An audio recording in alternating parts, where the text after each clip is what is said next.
Okay, we'll get started and then, yeah, people can just continue to join. So hi, everyone. Welcome to the Fall Prevention webinar with Jacquie Townsend. My name is Emma, and I'm a Client Service Coordinator in the Calgary region for the Parkinson Association, and I'll be moderating this webinar. If you have any questions during the webinar, feel free to enter them in the chat. If you go to the bottom of your screen, there'll be a chat icon. You can click that and enter your questions there, and then enter them throughout the presentation, and we will answer them at the end. Just as a disclaimer, this webinar will be recorded, and all the information provided in the videos by the Parkinson Association and our featured speaker are furnished strictly for educational and entertainment purposes only. The service is not intended to be diagnostic, prescriptive, or replace the relationship, advice, or care of your physician. General questions about symptoms, treatment, available medication, complementary and alternative healthcare therapies, and current research will be fielded. So as a little introduction to our presenter, Jacquie Townsend is a physiotherapist with over 10 years of experience in neurology, with her most recent work at her own private practice, Action Potential Physiotherapy, and in the vestibular clinic, also known as the Dizzy Clinic at South Health Campus here in Calgary. She specialized in the treatment of individuals with Parkinson's disease and implements the LSVT BIG program, an individualized treatment program with an emphasis on functional mobility. Jacquie has completed certification in the vestibular rehab in Atlanta, Georgia, and has obtained fall prevention programming certification from the University of Victoria and is a certified urban polling instructor. She has led group exercises and educational programs for fall prevention and is passionate about helping individuals achieve their mobility goals. So thank you for joining us today, and yeah, we're excited to hear what you have to say. All right, thank you so much for that introduction, Emma.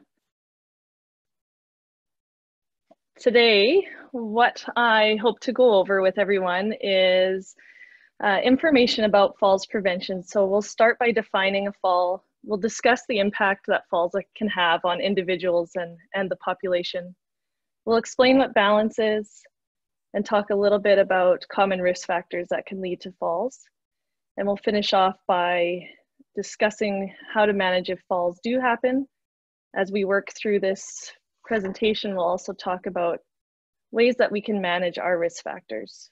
So if you don't already have with you a pen and paper, it'd be a good idea to have one close by, because you may have some ideas that come to mind as we talk about the various risk factors through this presentation.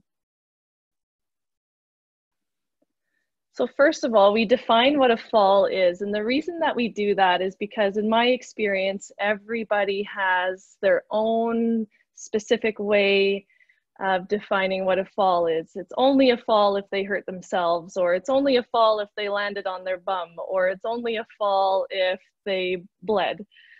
But really, for us, it's important to know when a fall has occurred so that we can understand the problem and assess it correctly.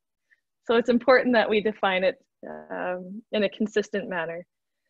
So for our purposes today, a fall is any time you've unintentionally come to rest on the ground, the floor, or any lower level with or without an injury.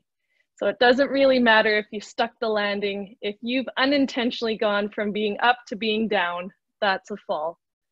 And it's important to let your doctor know if you have fallen every time. Again, because that can help direct your care and your management. As embarrassing as it may be to admit there's been a fall, it's really important health information for your healthcare team.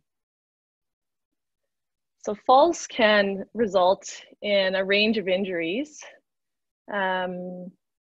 sprains and strains, fractures are a little bit more serious. Head injuries is another area where we see a common injury.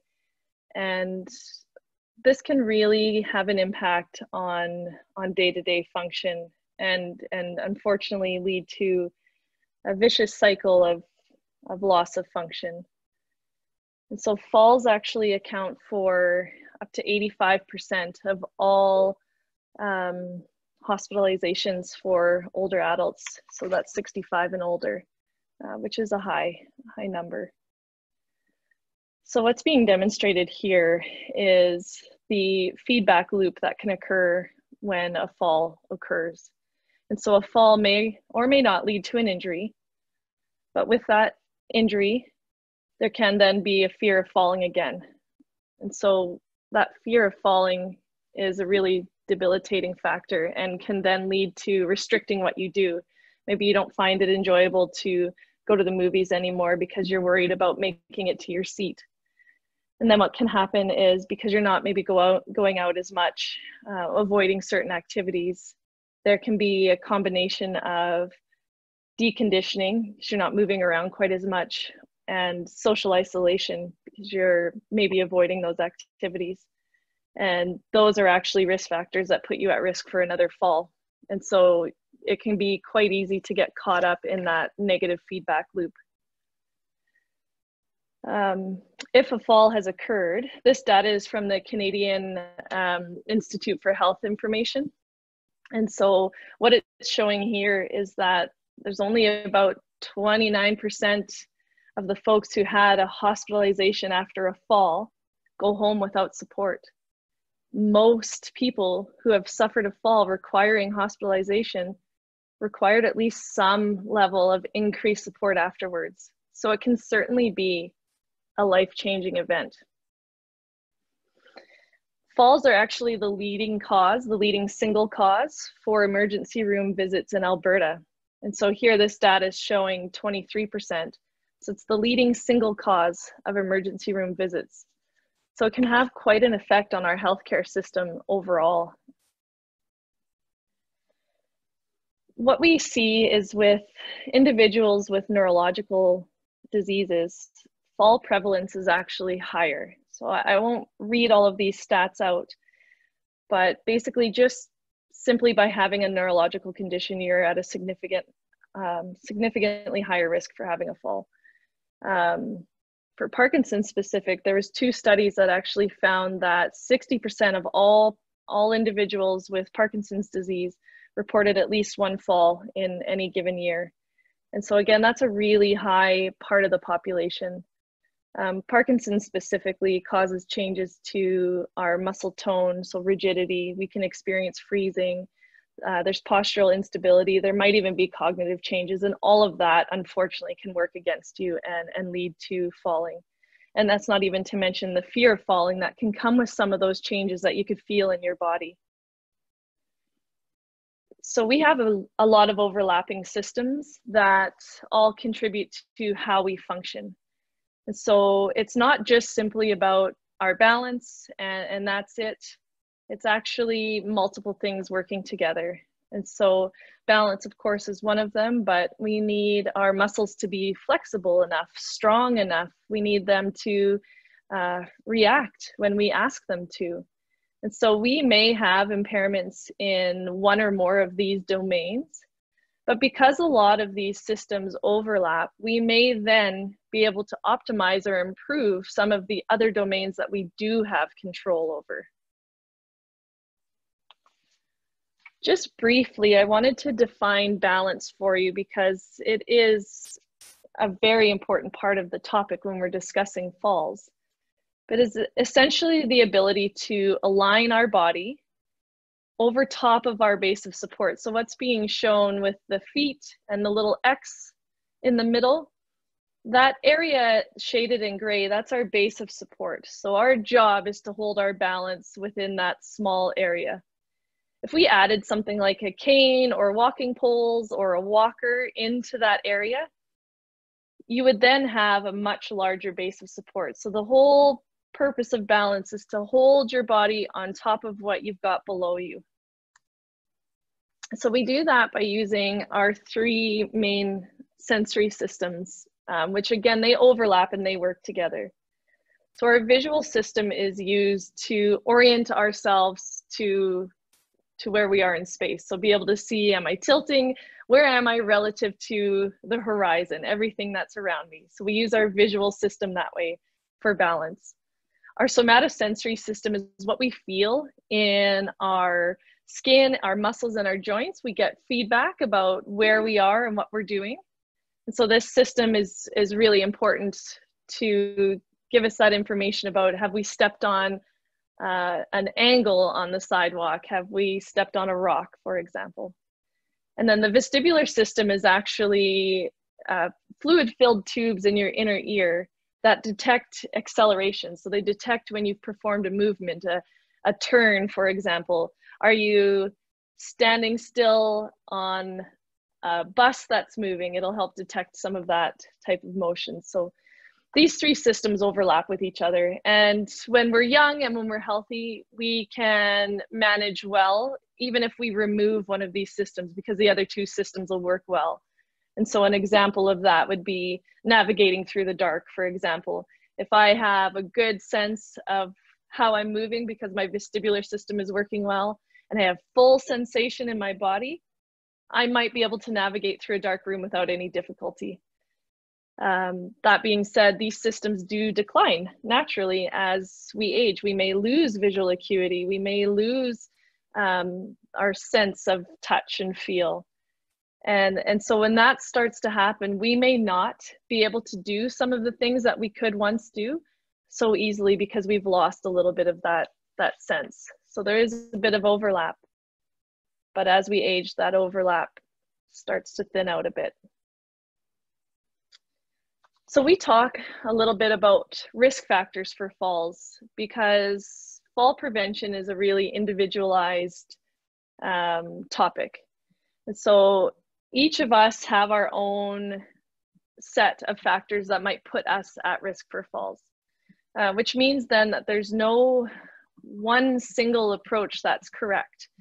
And so we'll try to cover as many of these risk factors and talk about them today and how to manage them. And this is where it's really handy to have your pen and paper out. And we'll see if we can come up with or even inspire some ideas on how to maybe manage your own set of risk factors.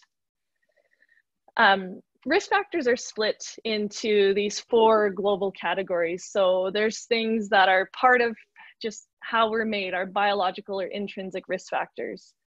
And so those are things like impaired mobility or balance deficits, or maybe I have weakness because I have injured my spinal cord, or maybe my vision's not very great.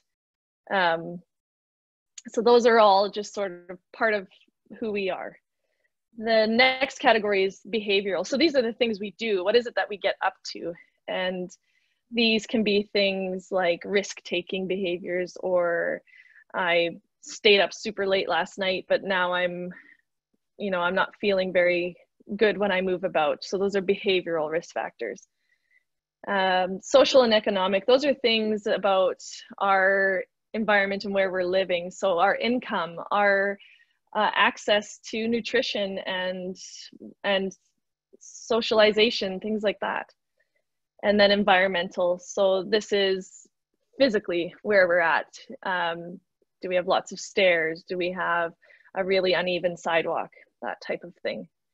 And so these risk factors, they can pile on and contribute to our falls risk. So there was a study that was done that looked at older individuals that had no falls risk. They had an 8% likelihood that they would experience a fall.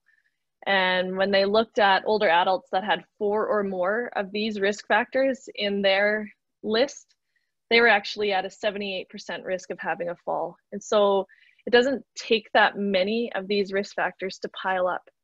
Not all of them can be changed. I may not be able to change the fact that I have a vision impairment, for example, but there may be things I could do to optimize how I move despite having that impairment. So that's exactly what we'll cover in the next little bit here.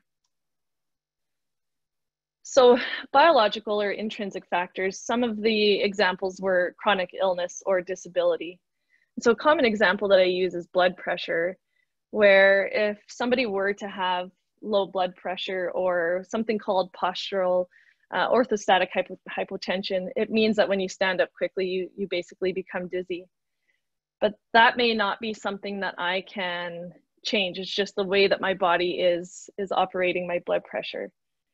And so that's an example of a chronic illness that can impact how you're moving. Walking speed is another example. So people with Parkinson specifically may notice that they're walking a bit slower than their peers, or they're sort of noticing that they're struggling to keep up. And walking speed is an important predictor of balance. It's similar to the concept of riding a bicycle, where if you get on a bicycle and you get going a little bit more quickly, you may be able to even let go of the handlebars and you can still stay upright on your bike. I'm not sure how many of us have tried that lately, but that's a common example. Whereas when you slow your bike right down, it actually becomes much more difficult to steer and much more difficult to balance. So our walking speed is similar. So actually slowing down can increase your risk of falls, which is interesting because as a physiotherapist, most people tell me, well, I've had to slow right down because I'm worried about having a fall, but it actually makes things worse. So that's something I address a lot. Muscle weakness is another example. And for some of us, there may be medical conditions that cause muscle weakness directly. That being said, most people with chronic conditions are encouraged to exercise to maintain fitness. You just may require assistance. And so that's overall the action plan for having those mobility impairments is talk to a physiotherapist, talk to an athletic therapist, talk to a kinesiologist, find someone that knows how to recommend a safe exercise. And so you may benefit from that physical training, or maybe even talking to an occupational therapist about ways to optimize your environment or the tools you're using in your environment. Another biological factor that's a big one for falls prevention is actually our urinary system. And so needing to go right now, needing to go often, or needing to go at night can all increase your risk for a fall. Basically, when you've got to go and you're rushing, it can take away some of the attention that you probably need to pay to your mobility, or you may be moving in ways that you normally wouldn't. And so this is actually a really major risk factor. So typically, if you're having frequent urination or burning, it's possible that there's a UTI, urinary tract infection, that's playing in here. And so that's something that's treatable, and that may be improved with a medical visit. If you can't usually get there on time, it can be helpful to schedule a trip. If you know that you've had your morning tea, go before you feel like you need to go. That can cut some of that urgency out of there. Wearing clothing that's easy to manage can be helpful. And if you're up at night, trying to drink your fluids during the day can be helpful. Some of us, it's our medications that do it to us. But another thing that's helpful is even a motion detector nightlight, just to give you a little bit of help if you do have to get up in the evening.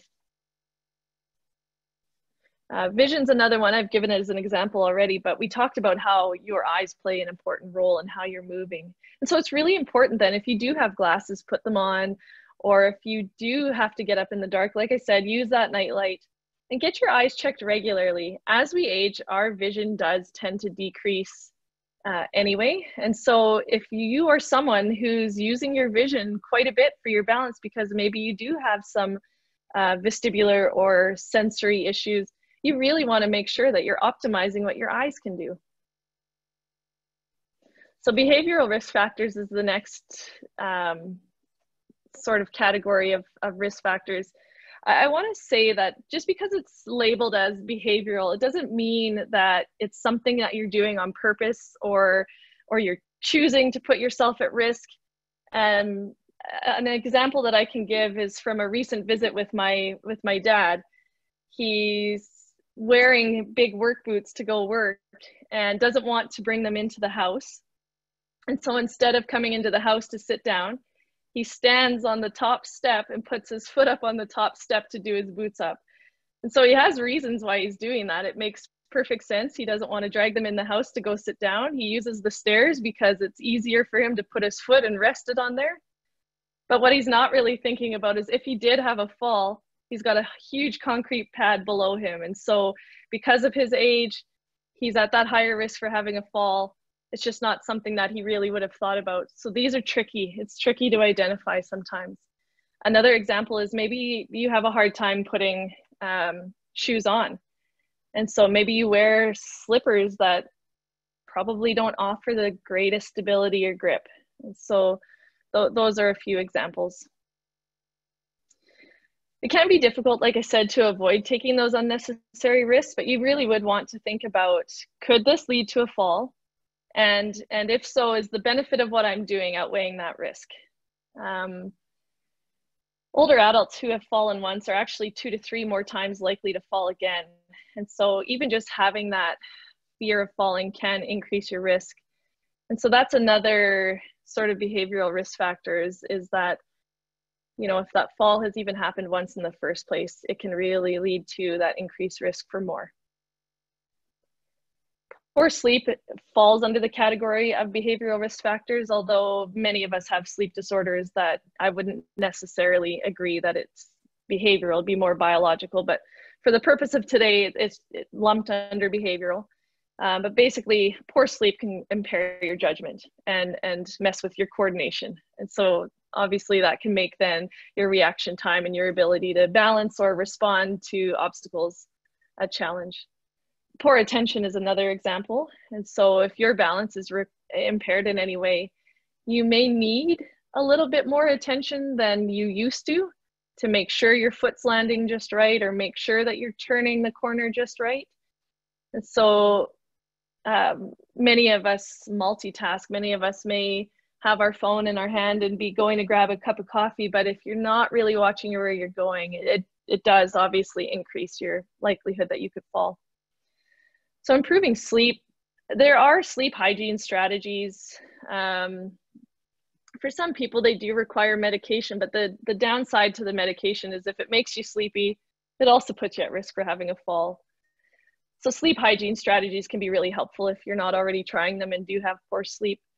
So things like heating prior to sleep, decreasing the noise around you, screen exposure. I know I'm terrible for that. I like to watch TV right to the second before I'm trying to go to sleep, but that can actually stimulate your brain and make it harder to fall asleep. So there's a few things that could be done to try there. Improving attention. So again, just trying to avoid multitasking if you can. Even if you used to be able to do it, sometimes our systems just change and we may need to actually shift how we do things. Keep the background distractions to a minimum and trying to get adequate sleep. Medications is another area where it's lumped under behavioral risk factors because, you know, we're the ones that control kind of how much and when we're taking it is why it falls under there. But medications is a huge area because the direct side effects of many medications can lead to balance problems. So I've got a few listed here. And so this is an area where just by simply taking the medication, it could put you at a higher risk. Other medications may cause the consequence of your fall to be more serious. So an example here is blood thinners. You may be more likely to bleed a little bit more if you cut yourself with a fall, and so the consequence of that fall is more serious.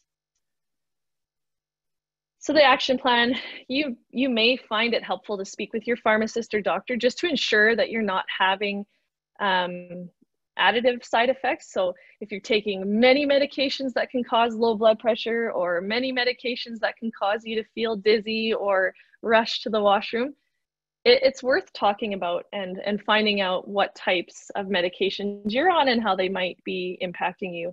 And your pharmacist is a wonderful resource if you're not already in a close relationship with your pharmacy. Nutrition's another area. Basically, your body needs fuel. And so if you're having inadequate dietary intake, you may experience then low energy, weight loss, muscle loss, fatigue. Not to mention then even blood sugar or dehydration issues. So that can cause a blood pressure dip. There's lots of reasons why nutrition can be a struggle. And so for some of us, we're tired and we don't really feel like prepping a meal, or maybe it takes too long to get it done. And so for our action plan, it can be helpful to plan ahead a little bit, avoid long periods without eating. So even if it means just prepping or having little snacks on hand, and trying to fill up on higher fiber foods. The hydration is a really big one. And it goes back to that urinary issue as well, where people find it difficult to get up and go to the bathroom, especially frequently. And so they find if they're drinking fluids, they're going more often, so they avoid drinking those fluids. but then that causes you to feel a little more dizzy. So that is tricky. But drinking your fluids earlier in the day can be helpful just to avoid getting up at night for that. This one's a little more obviously a behavioral risk factor, but it's those lifestyle factors that some of us may have. So being sedentary, just not really exercising or moving around. And it's quite common actually to just simply not have a type of activity that you feel you're able to do. And so it's hard to figure out how to exercise. I can't play tennis the way I used to like to. And so I don't know what else to do. Smoking is another risk factor. It causes all sorts of changes within our body. And alcohol or drug use are other ones that have direct effects on our balance system. And so these just limit our body's ability to perform, basically. So overall, there are different exercise intensities that are appropriate for different neurological conditions. So it can be helpful, like I said, to speak with a trainer, speak with a physiotherapist. But typically, no matter what medically is going on, exercise is appropriate. Even for people that have had major heart issues, the exercise is almost always indicated. And so if you're unsure, speak with your doctor about it. And every little bit sort of helps move you in the right direction. So next we talk a little bit about environmental risk factors. So again, these are the things in our community or home. And so cracks in the sidewalks are good examples. Curbs that are maybe a little too deep, obstacles, cords, pets, things that are just around us. An example going back to even the visual system, if you're out and about and your environment is really crowded and you normally use your vision to really help you balance, you may find it difficult to navigate in that really crowded area because your visual environment's really busy and moving. And so for you, that may mean that even though the environment, physically the ground is level and it's good, it's the circumstance in that environment. So you may choose to go out at a different time of day. But if you're noticing hazards on a city street, you can report them to 311. And hazards in the home, I have a checklist that I'll refer to. It's from Vancouver. There's a website that I'll pull up at the end, but it has a nice home safety checklist to identify those hazards. So why do we care about what our home is like? That's something that we don't often think about, but actually over half of all falls happened in the home. And so you're actually more likely to lose your balance and have a fall in the house. What I hear a lot is, I feel safe at home. I feel worse if I go out. At least in my home, I know my environment and I know I've put things just where they are. But a lot of times in the home, things may be where you put them and where they've always been, but it doesn't mean that it's safe. And maybe it means that you used to be able to navigate that rug and you wouldn't fall. But now if you did catch your toe on that rug, perhaps you would. Perhaps it is time to change. And so this is the fall safety checklist. It's from Vancouver Coastal Health. It's fallprevention.vch.ca, or you can even just look up Vancouver Coastal Health, or I think you could even Google home safety checklist. And what this has on here is just information about where actually could you have risks. Are my stairs free of clutter? So do I store things on the stairs? Do I have carpets or scatter rugs? Do I have a handrail next to my stairs? All of that's, for example. So strategies around the house are individualized, right? Because we'd all have different home environments, but ensure that you do have handrails beside the stairs. Even if you don't normally use it, you may need it. Remove the rugs. A lot of us use them because we don't want to be wearing our floor out or trampling dirt through the home. But those rugs are such a common high risk factor. And I know it can be sad to say goodbye to a beautiful rug, but they really do cause a lot of problems. Ensure that your toilet and your chairs and your beds and your couches are all at a level where you can access them easily. There are risers available at many healthcare stores that you can raise your couch. You don't have to get a brand new couch. You just put them on risers. And using adaptive equipment. So if you're having a super hard time in the shower, get a bath chair or use a walker. These are things that, again, a healthcare provider can help you with. Because if you do sort of adapt your environment to make things a little bit easier for you, you actually can use that energy for something else. A lot of people are worried that if I adapt too much or if I get rid of all these factors, won't my balance just get worse because I'm not challenging it? There's a time and place to challenge your balance, and trust me, the shower is not that place or the time. Socioeconomic risk factors, are those risk factors that exist in our society. So lack of support, isolation, poor living conditions. Maybe you don't have the option of having a handrail because of where you live. These can all contribute then, of course, to having a fall.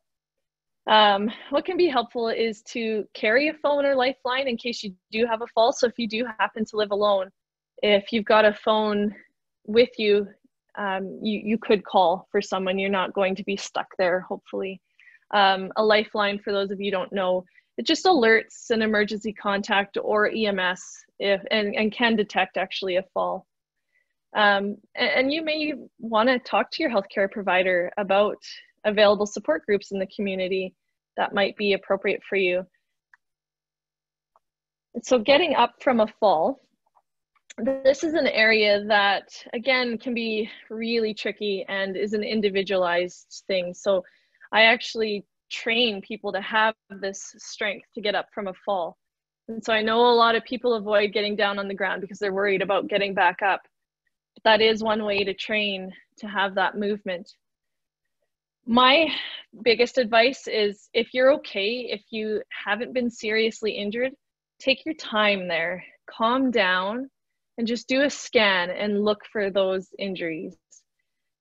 Because that stress and panic can actually make the performance of what you're about to do next worse, especially if you're shaky or your heart is really racing.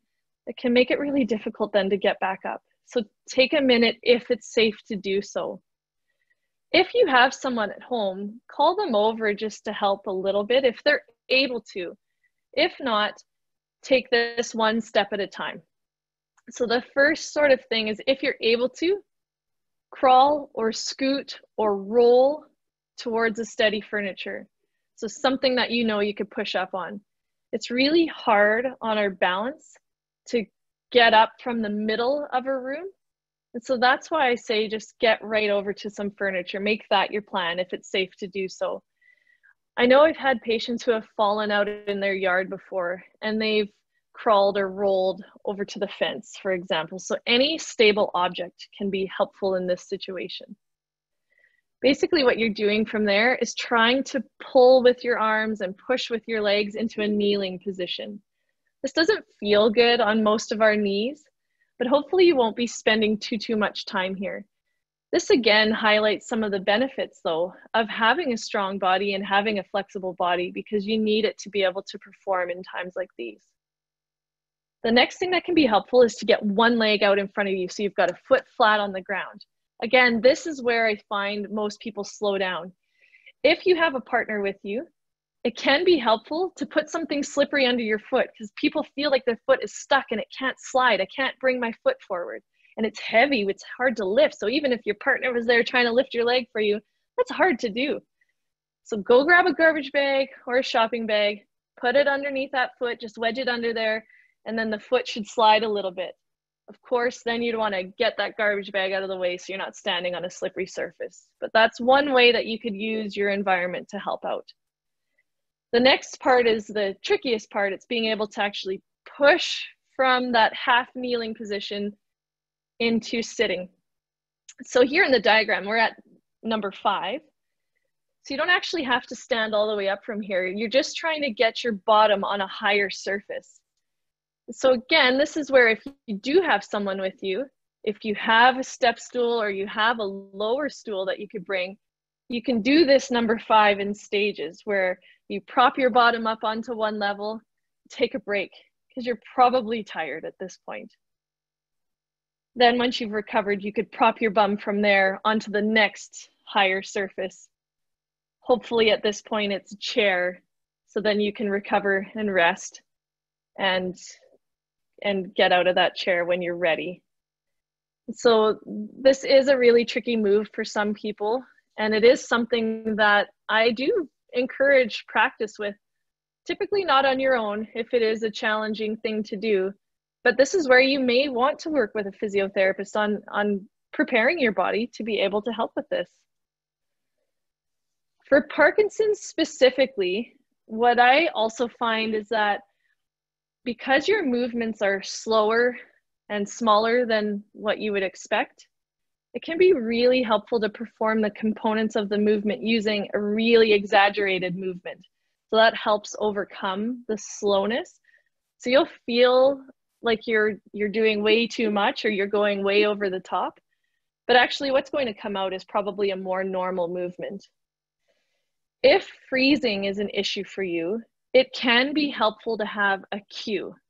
So those cues can be even yourself counting out loud, or if you have a partner nearby, have them cue you. 1, 2, 3, move. It can sometimes help get that freezing to break so that you can move. Another thing that can be helpful is to use a target to guide your movement. And so instead of thinking about just simply, I got to get my foot from back here to in front of me, pick a spot on the ground where even if it's halfway through the movement, I'm getting my foot from here to there, and then I'm getting my foot from here to there. So it breaks the task down a little bit, and it gives you just a little bit more information about how you're trying to move. And then, like I said, you may need help if you've got someone around to move small furniture. If you've fallen in a spot where it's difficult for you to move the way you need to, let's say next to a coffee table, if somebody's there and able to help, get it out of your way for now so that you can move. So to summarize, falls are common, unfortunately, and there's many things that can put us at risk. And having a problem with our nervous system, unfortunately, can lead to rapid changes and very serious changes, putting us at a higher risk. So most of us have these risk factors, a neurological condition being a main one, but there are risk factors that maybe we can modify. And so hopefully I've given you something to think about today. It is important to take action. Based on what you heard today, falls are really serious, not only for us as individuals, but overall, when we even hear how many people go to the emergency department because of a fall, or how many people are hospitalized or require additional care after, it has a major impact on our healthcare system. So if you are falling, report it to your doctor. It's not meant to make you feel embarrassed. It's to get help. It's to figure out what's the problem here, because there's so many reasons why you could be falling. Many of them are modifiable, and so this allows you to get the help you need. There are community resources. That being said, I compiled this list pre-COVID, so unfortunately there's going to be a disruption here, but there are many community resources that can help with your falls and your balance. So this, of course, is Calgary based because I'm out in Calgary. But again, check with your doctor and just see what's available in your health region if you're listening from somewhere else. There's a few other, again, Calgary specific programs that are out there. So this is not a complete and comprehensive list. These are just the ones I know of in the city.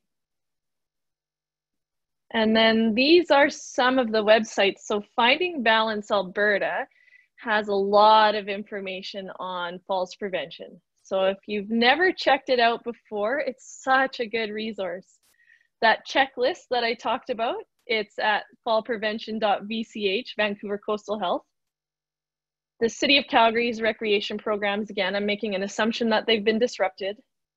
But you can always check, right, with your city or your local community and find out what's available. And then the YMCA is a good resource, and I think they've actually even put some things online.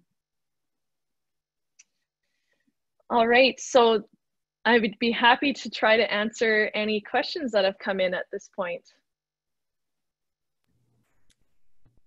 We do have one question here.